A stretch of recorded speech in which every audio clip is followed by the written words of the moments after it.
윤정숙은 고급 호텔 입구에 서서 잠시 망설였다. 수수한 회색 투피스와 오래된 진주 귀걸이가 이 호화로운 공간과 어울리는지 의문이 들었다. 손에 든 무늬 없는 플랫백은 오랜 세월 함께한 친구 같아서 버릴 수 없었다. 그녀는 깊게 숨을 들이마시고 VIP룸으로 향했다. 학창 시절 윤정숙은 항상 모범생이었다. 단정한 외모와 성실한 성격으로 선생님들의 신임을 받았고 남학생들 사이에서도 은근한 인기가 있었다. 하지만 그녀는 그런 관심보다는 공부에 더 집중했다. 반면 조성이는 학업에서도 외모에서도 성격에서도 늘 그녀의 그림자처럼 뒤처졌다. 그때부터 조성이의 마음속에는 윤정숙을 향한 질투의 씨앗이 자라기 시작했다. 그러나 윤정숙의 삶은 화려하지 않았다. 요양보호사로 일하며 노인들을 돌보는 일은 육체적으로 고되고 정신적으로 힘들었지만 그녀는 자신의 일에 보람을 느꼈다. 매일 아침 힘겹게 일어나는 노인들을 도와주고 그들의 이야기를 들어주는 일은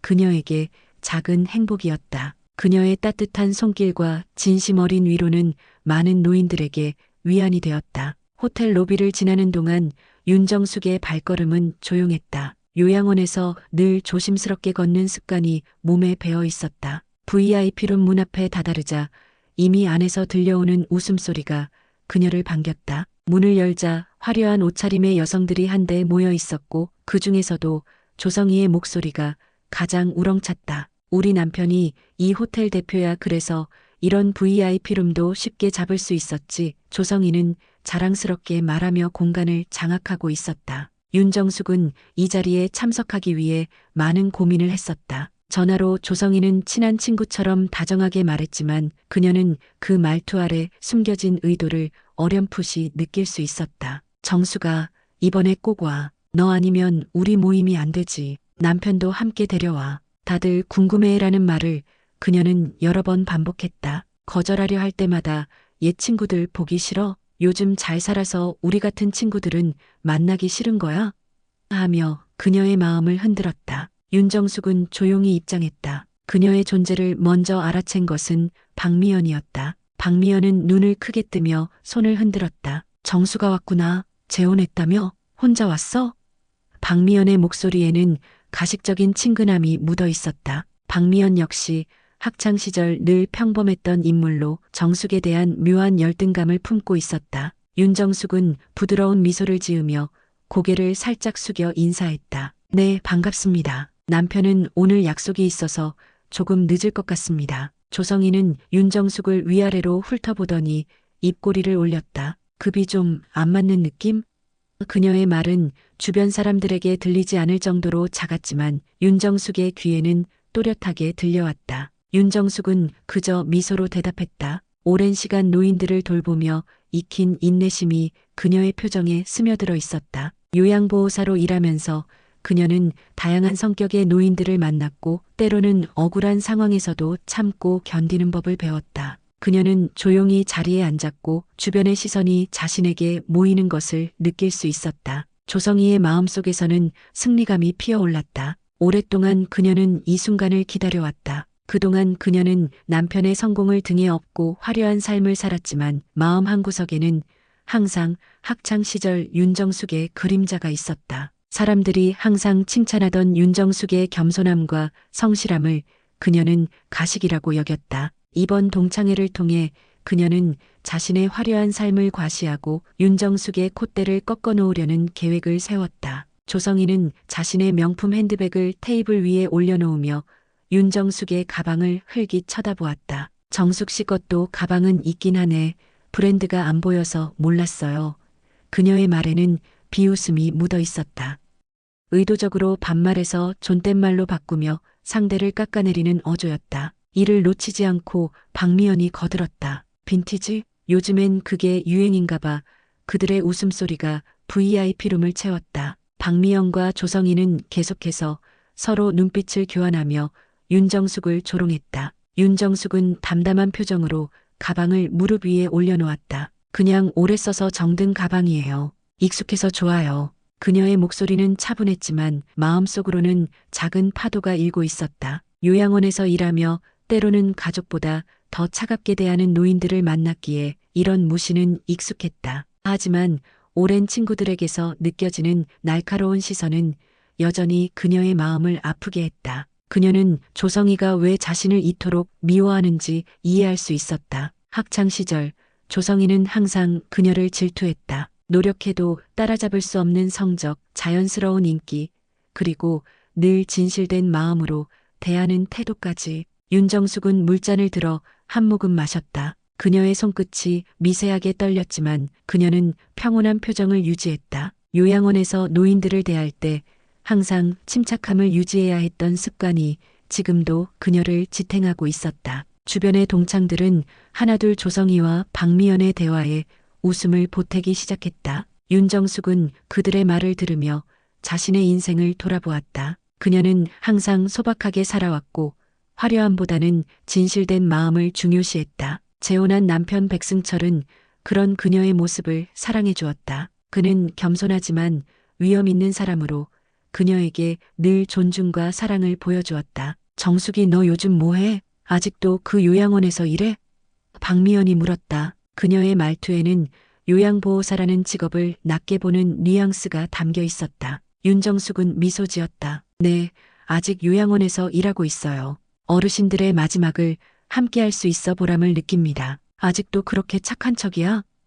조성이가 작게 중얼거렸다. 그 말은 윤정숙에게만 들릴 정도로 작았다. 조성이와 박미연은 윤정숙에게 질문을 던지며 그녀의 대답에 은근히 비웃음을 보냈다. 하지만 윤정숙은 어떤 모욕에도 동요하지 않았다. 윤정숙의 이런 태도가 오히려 조성이와 박미연을 더 자극했다. 그들은 윤정숙의 평온함을 깨뜨리기 위해 더욱 노골적인 말들을 쏟아냈다. 하지만 그럴수록 윤정숙의 품격은 더욱 돋보였다. 조용한 그녀의 존재감이 오히려 화려한 그들의 모습을 가려버렸다. 시간이 지날수록 조성이와 박미연의 무시는 점점 노골적으로 변해갔다. 윤정숙은 차분히 그들의 말을 듣고 있었지만 그들의 말 한마디 한마디가 예리한 바늘처럼 그녀의 마음에 작은 구멍을 내고 있었다. 하지만 그녀의 얼굴에는 어떤 동요도 보이지 않았다. 요즘은 부부가 함께 다니는 게 기본이지 보여줄 게 없는 사람은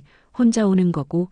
조성이가 와인잔을 들어 올리며 말했다. 그녀의 목소리에는 승리감이 가득했다. 마침내 윤정숙보다 우위에 선 것 같은 기분이 들었다. 윤정숙은 여전히 부드러운 미소를 유지했다. 마음속으로는 재혼한 남편 백승철을 생각했다. 그들이 만난 것은 3년 전 그의 어머니가 윤정숙이 일하는 요양원에 입소했을 때였다. 백승철은 매주 어머니를 방문했고 그때마다 윤정숙이 어머니를 정성껏 돌보는 모습에 감동했다. 그의 어머니가 돌아가신 후에도 그는 종종 요양원을 찾아 후원을 했고 그렇게 두 사람은 가까워졌다. 백승철은 겸손하고 소박한 삶을 추구했다. 그래서 윤정숙과 더욱 깊은 교감을 나눌 수 있었다. 동창 중 한 명이 윤정숙에게 물었다. 정숙이 너 그 일 힘들지 않아? 노인들 케어하는 거 몸도 마음도 지치잖아. 윤정숙은 고개를 끄덕였다. 몸은 조금 힘들지만 마음으로 하는 일이라 보람이 더 커요. 윤정숙은 조용히 미소 지었다. 그녀는 자신의 삶에 만족했다. 비록 화려하지는 않지만 그녀는 자신의 방식대로 행복을 찾았다. 요양보호사로서 많은 노인들의 마지막을 함께했고 그들에게 위안과 따뜻함을 전했다. 때로는 가족보다 더 가까이에서 노인들의 손을 잡아주고 그들의 외로움을 달래주었다. 그리고 이제는 백승철이라는 든든한 동반자도 있었다. 그는 그녀의 소박함과 진심을 사랑해 주었다. 정숙이 남편은 무슨 일 하신대? 은퇴하신 분이셔? 다른 동창이 물었다. 윤정숙이 대답하기 전에 조성이가 끼어들었다. 아마 비슷한 또래분이실 테니 은퇴하셨을 수도 있지 아니면 작은 회사 다니시던가. 그녀의 말에는 또다시 비웃음이 묻어 있었다. 윤정숙은 담담하게 대답했다. 아직 일을 하고 계세요. 오늘은 중요한 미팅이 있어서 조금 늦을 것 같습니다. 어떤 일 하시는데?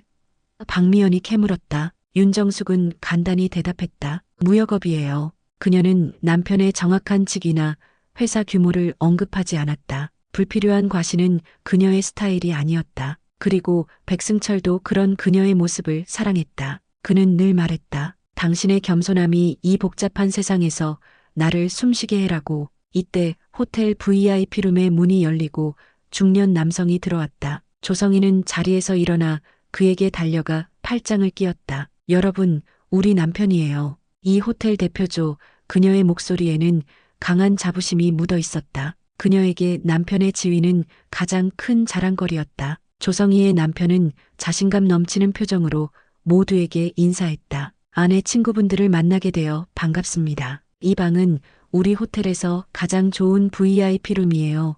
그의 태도에는 자신의 지위를 과시하는 오만함이 묻어 있었다. 그는 마치 이 자리의 모든 사람들이 자신의 은혜를 입은 것처럼 행동했다. 조성희는 남편의 팔을 꼭 붙잡고 자랑스러운 표정을 지었다. 그리고 윤정숙을 향해 승리의 미소를 지었다. 그녀의 눈빛에는 봤지? 이게 우리의 차이야라는 메시지가 담겨 있었다. 학창 시절의 열등감을 이제야 완전히 극복한 것 같은 기분이 들었다. 박미연이 갑자기 큰 소리로 물었다. 정숙이 남편은 언제 오시나? 아니, 혹시 안 오는 건가?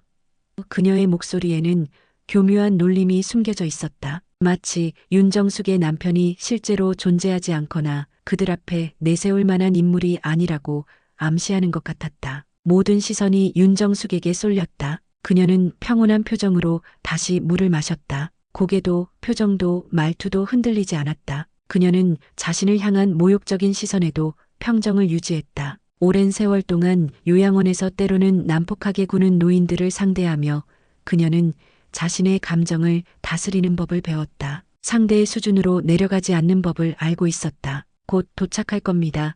윤정숙의 목소리는 조용했지만 단단했다. 그녀의 손가락은 유리잔의 차가운 표면을 부드럽게 어루만졌다. 그녀는 백승철이 곧 올 것이라는 것을 알고 있었다. 그는 약속을 어기는 사람이 아니었다. 조성희와 박미연은 서로 눈짓을 교환했다. 그들은 윤정숙이 거짓말을 하고 있다고 생각했다. 어쩌면 실제로 남편이 없거나 있다 해도 이런 고급 장소에는 어울리지 않는 사람일 것이라 추측했다. 요양보호사의 남편이라면 분명 그들과는 다른 계층의 사람일 것이라고 단정했다. 그들의 얼굴에는 은근한 조롱의 미소가 떠올랐다. 그때 호텔 직원 한 명이 VIP룸으로 급하게 들어왔다. 그는 조성희의 남편에게 다가가 귓속말을 했다. 직원의 표정은 긴급하고 중대한 일이 생겼음을 암시했다. 조성희의 남편은 갑자기 표정이 굳었다. 뭐라고? 지금?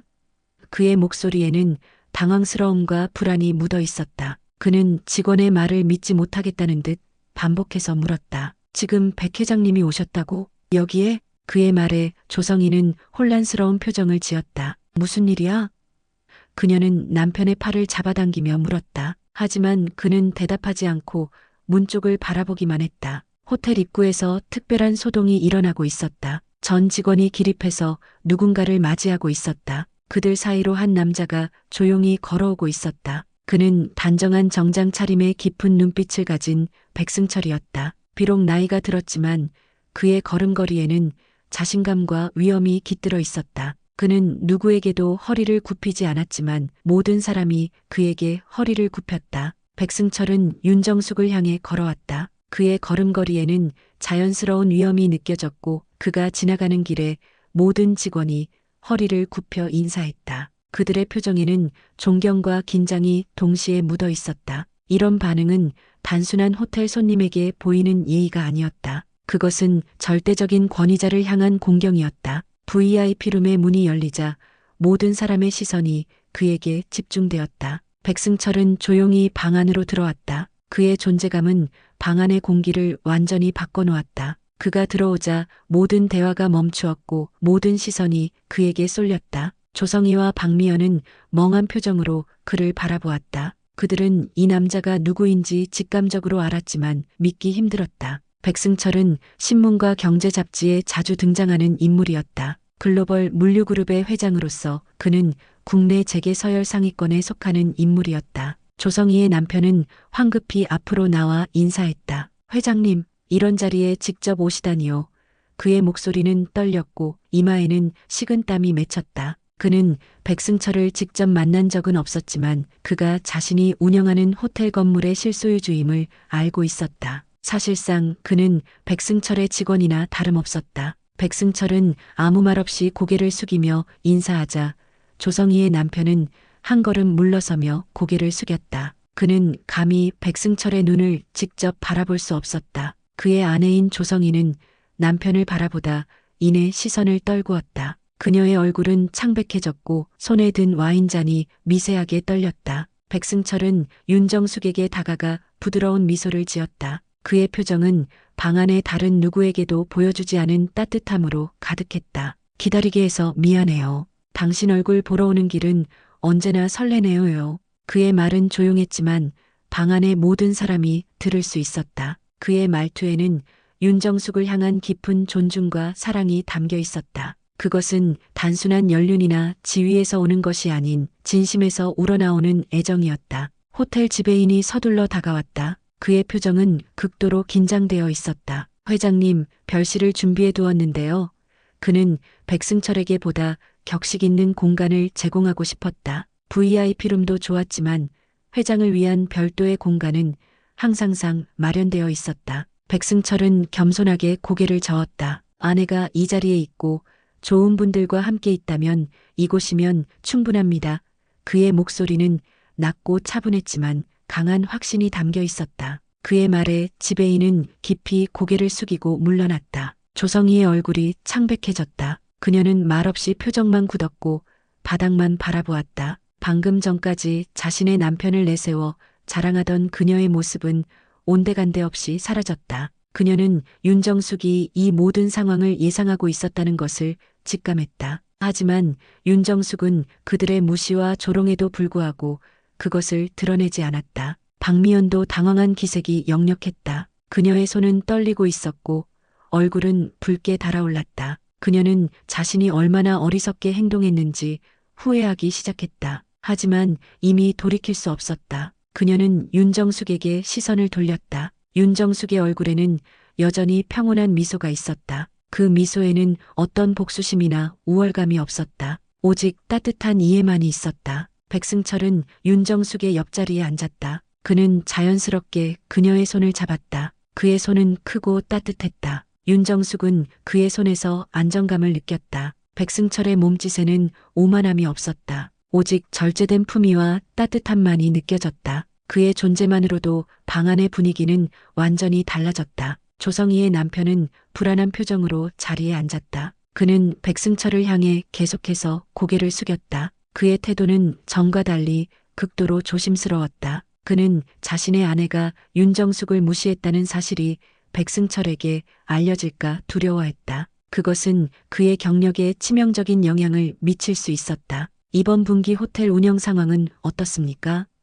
백승철이 조성희의 남편에게 물었다. 그의 질문은 단순했지만 무게감이 있었다. 조성희의 남편은 당황하며 대답했다. 네, 회장님. 전반적으로 좋은 성과를 내고 있습니다. 특히 외국인 관광객 유치에 힘쓰고 있습니다. 백승철은 고개를 끄덕였다. 좋습니다. 직원들 복지도 신경 써주시길 바랍니다. 사람이 가장 중요하니까요. 그의 한마디에 조성희의 남편은 연신 고개를 숙였다. 네, 회장님. 명심하겠습니다. 윤정숙은 남편의 모습을 지켜보았다. 그는 강압적이지 않았지만 자연스러운 권위가 있었다. 그것은 겉으로 드러나는 지위가 아닌 내면에서 우러나오는 인품이었다. 그녀는 남편의 이런 모습을 존경했다. 그는 항상 자신의 권력을 과시하지 않았고 모든 사람을 존중했다. 그래서 그는 요양원에 계신 어머니를 방문할 때도 다른 노인들에게도 언제나 정중했다. 그런 그의 모습이 처음부터 그녀의 마음을 움직였다.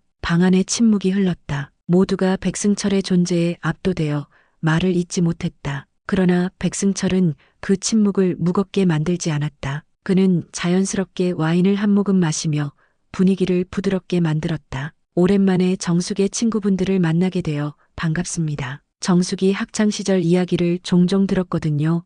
백승철이 말했다. 그의 목소리는 따뜻했고 진심이 담겨 있었다. 그의 말에 방 안의 분위기가 조금씩 편안해졌다. 하지만 조성희와 박미연은 여전히 불편한 표정을 감추지 못했다. 그들은 자신들이 윤정숙에게 했던 행동들이 백승철에게 알려질까 두려워했다. 그들은 이제 윤정숙을 다른 시선으로 바라보기 시작했다. 더 이상 무시할 수 있는 대상이 아니었다. 침묵이 길어지자 조성희가 어색한 분위기를 깨기 위해 말을 꺼냈다. 그녀의 목소리는 전과 달리 조심스러웠다. 정숙 씨, 그 시계 어디서 샀어? 되게 고급스럽다. 윤정숙은 자신의 손목에 찬 수수한 시계를 바라보았다. 그것은 겉보기에 화려하지 않았지만 섬세한 디자인과 정교한 세공이 고급스러움을 느끼게 했다. 퇴임할 때 제자가 선물해 준 거예요. 값보다 마음이 더 귀해서요. 그녀의 대답에 방 안이 조용해졌다. 윤정숙의 말에는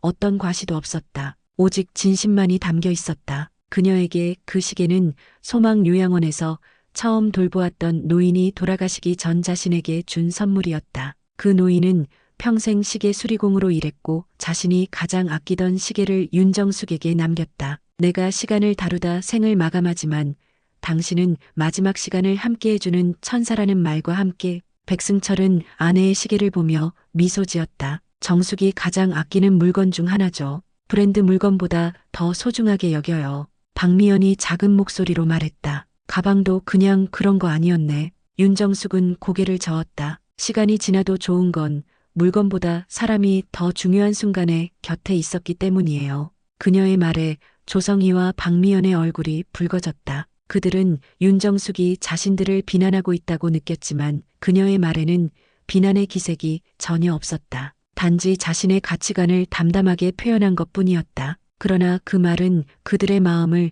더 무겁게 만들었다. 그들은 물질적인 가치만을 추구하며 살아왔기 때문이었다. 윤정숙의 수수한 가방은 이제 그들의 눈에 다르게 보였다. 그것은 더 이상 초라한 물건이 아니라 그녀만의 가치관과 삶의 태도가 담긴 물건이었다. 윤정숙의 소박함은 그들의 화려함보다 더 깊은 의미가 있었다. 정숙 씨는 항상 그랬죠. 요양원에서도 어르신들에게 늘 진심으로 대했다고 들었어요. 동창 중 한 명이 말했다. 그녀의 목소리에는 존경심이 묻어 있었다. 윤정숙은 부드럽게 미소 지었다. 그저 제가 믿는 방식대로 살았을 뿐입니다. 방 안의 분위기가 조금씩 변해갔다. 처음에는 조성희와 박미연을 중심으로 형성되었던 권력 구도가 이제는 윤정숙과 백승철을 중심으로 재편되었다. 하지만 그들은 그 권력을 과시하지 않았다. 오히려 모든 사람을 포용하는 자세를 보였다. 백승철은 자리에서 일어나 모든 사람에게 인사했다.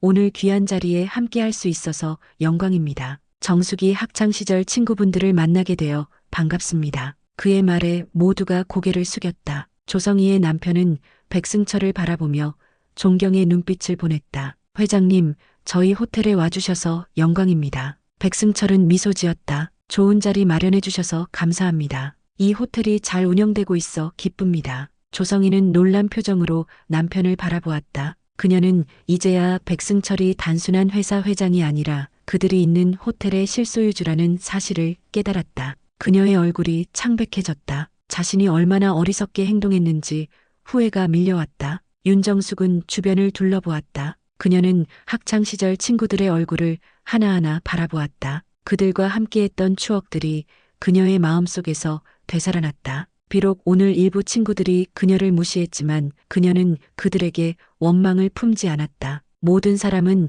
자신만의 삶의 방식이 있고 그것을 존중해야 한다고 그녀는 믿었다. 그녀는 조용히 입을 열었다. 오늘 오랜만에 얼굴 뵈어서 반가웠습니다. 그녀의 한마디에 모두가 고개를 떨궜다. 윤정숙의 말에는 비난도 자랑도 없었다. 단지 진심 어린 인사였을 뿐이다. 그것이 그들의 마음을 더 아프게 했다. 그들은 윤정숙의 진심 어린 태도 앞에서 자신들의 행동을 부끄럽게 여겼다. 윤정숙의 목소리에는 따뜻함이 있었다. 그것은 오랜 세월 요양원에서 노인들을 돌보며 길러진 그녀만의 품성이었다. 비록 보이지 않는 곳에서 땀 흘리는 일이었지만 그녀는 그 일을 통해 진정한 삶의 가치를 배웠다. 노인들의 마지막 순간을 지키며 그녀는 삶의 의미를 되새겼다. 물질적인 것보다 정신적인 것이 겉보기보다 내면이 중요하다는 진리를 깨달았다. 백승철은 아내의 말에 미소 지었다. 그는 윤정숙의 이런 모습을 사랑했다. 그녀는 어떤 상황에서도 자신의 품격을 잃지 않았다. 그것이 그가 그녀에게 끌린 이유였다. 그의 어머니를 돌볼 때도 윤정숙은 변함없이 따뜻하고 정성스러웠다. 그 모습에 그는 마음을 빼앗겼다. 이제 가볼까요? 백승철이 윤정숙에게 물었다. 그의 목소리는 부드러웠다. 윤정숙은 고개를 끄덕였다. 그들은 함께 자리에서 일어났다. 모든 사람들이 그들을 바라보았다. 그들의 눈에는 존경과 부러움이 담겨 있었다. 그것은 단순히 백승철의 지위 때문이 아니었다. 윤정숙과 백승철이 보여준 진정한 품격 때문이었다. 윤정숙과 백승철은 말없이 호텔을 나섰다. 직원들이 일렬로 도열해 정중히 인사했다. 조성희는 자리에서 일어나지 못하고 테이블 아래 손만 꽉 쥐고 있었다. 그녀의 얼굴에는 후회와 부끄러움이 가득했다. 호텔 밖으로 나온 윤정숙과 백승철은 조용히 걸었다. 그들 사이에는 말이 필요 없었다. 백승철이 윤정숙의 손을 잡았다. 오늘 괜찮았어요? 윤정숙은 미소 지었다. 네, 괜찮았어요. 오히려 제 자신을 돌아볼 수 있는 시간이었습니다. 백승철은 고개를 끄덕였다. 당신은 항상 그랬어요. 누구보다 단단하고 누구보다 따뜻해요. 밤하늘의 별들이 그들을 비추고 있었다. 윤정숙은 하늘을 올려다보며 생각했다. 진정한 품격은 화려한 겉모습이나 지위가 아니라 마음의 자세에서 비롯된다는 것을. 그녀는 평생 그것을 믿으며 살아왔고 앞으로도 그렇게 살아갈 것이다. 요양원에서 만난 많은 노인들이 그녀에게 가르쳐준 삶의 지혜였다. 마지막 순간에 그들이 소중히 여긴 것은 결국 물질적인 것이 아니라 함께한 시간과 마음이었다. 백승철은 윤정숙의 손을 더 단단히 잡았다. 그들은 서로에게 더없이 소중한 동반자였다. 물질적인 가치가 아닌 서로의 마음을 존중하는 진정한 사랑을 나누는 부부였다. 그들의 발걸음은 조용했지만 그 안에는 깊은 품격이 묻어 있었다. 호텔 밖의 차가운 밤 공기가 그들의 얼굴을 스쳤지만 그들의 마음은 따뜻했다. 함께 걷는 길이 행복했기 때문이다.